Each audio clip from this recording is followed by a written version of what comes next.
बच्चों में गुर्दों की एक ऐसी बीमारी जिसमें आंखों के गिर्द सूजन आ जाती है, पूरा चेहरा सूज जाता है, टांगें सूज जाती हैं और अक्सर गुर्दे इस हद तक अफेक्ट होते हैं। अगर इसका जल्दी इलाज ना किया जाए तो लोगों के गुर्दे बिल्कुल फेल होने की तरफ चले जाते हैं। इस वीडियो के अंदर बात करते हैं कि ये बीमारी क्या है और इसकी अलामात क्या होती हैं और क्या अलामात हों तो क्या करना चाहिए। वीडियो को एंड तक देखिएगा। मेरा नाम डॉक्टर रेहान और मैं यूके में एज अ डॉक्टर प्रैक्टिस कर रहा हूँ।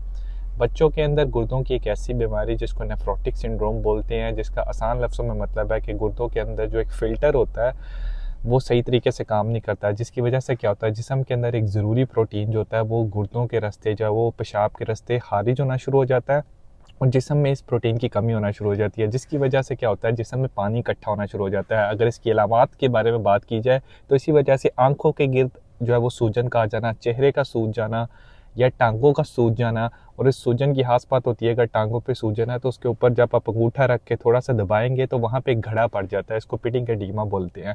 इसके अलावा पेट का सूज जाना, वज़न का बढ़ना शुरू हो जाना, पेशाब के अंदर बहुत ज़्यादा झाग का आना शुरू हो जाना या पेशाब का आना कम हो जाना, या अक्सर लोगों को इसकी वजह से भूख भी नहीं लगती, इन्फेक्शन होने के चांसेस भी ज़्यादा होना शुरू हो जाते हैं। अगर किसी भी बच्चे के अंदर ये अलामात हो तो ज़रूर अपने करीबी डॉक्टर से मशवरा करें। बच्चों को नीम हकीमों के पास मत लेके जाएँ।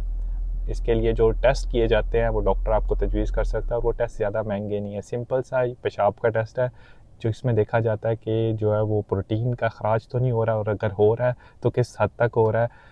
ब्लड टेस्ट किया जाता है जिसमें गुर्दों का फंक्शन देखा जाता है कि कितने फ़ीसद काम कर रहे हैं। ब्लड प्रेशर चेक किया जा सकता है और उसके अलावा जो है बाज़ औक़ात डॉक्टर आपको एक स्पेशलिस्ट टेस्ट जिसको बोलते हैं बायोप्सी, जिसमें गुर्दे का जो टिश्यू है उसका छोटा सा टुकड़ा लेके लैब में भेजा जाता है। इसके इलाज के बारे में अगर बात की जाए तो इसके इलाज के लिए स्टेरॉइड्स और ऐसी दवाइयाँ मौजूद हैं जो कि इस बीमारी के इलाज के लिए दी जाती हैं, और इस दवाई के इस्तेमाल करने के कुछ दिनों से हफ्तों के अंदर ही जो बच्चों की अलामात है वो बेहतर होना शुरू हो जाती है। जो सूजन है वो काफ़ी हद तक कम होना शुरू हो जाती है, भूख बेहतर होना शुरू हो जाती है, प्रोटीन का खराज बंद हो जाता है, जिसको हम इस सिचुएशन के अंदर बीमारी को हम रीमिशन में कहते हैं।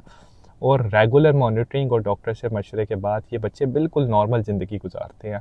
लेकिन अगर इस बीमारी की जल्दी तशख़ीस ना की जाए, इलाज ना किया जाए तो होता क्या है, आहिस्ता गुर्दे इस हद तक ख़राब हो जाते हैं कि बाद जो है वो गुर्दे फेल होने की तरफ चली जाती है, एंड स्टेज रीनल डिजीज़ की तरफ चली जाती है जिसमें डायलिसिस करवाना पड़ता है। अगर आपको वीडियो अच्छी लगे तो ज़रूर दूसरे लोगों के साथ शेयर कीजिए और मेरे चैनल को फॉलो कर लीजिए ताकि आपको ऐसी इंफॉर्मेटिव एजुकेशनल वीडियोज़ मिलती रहें।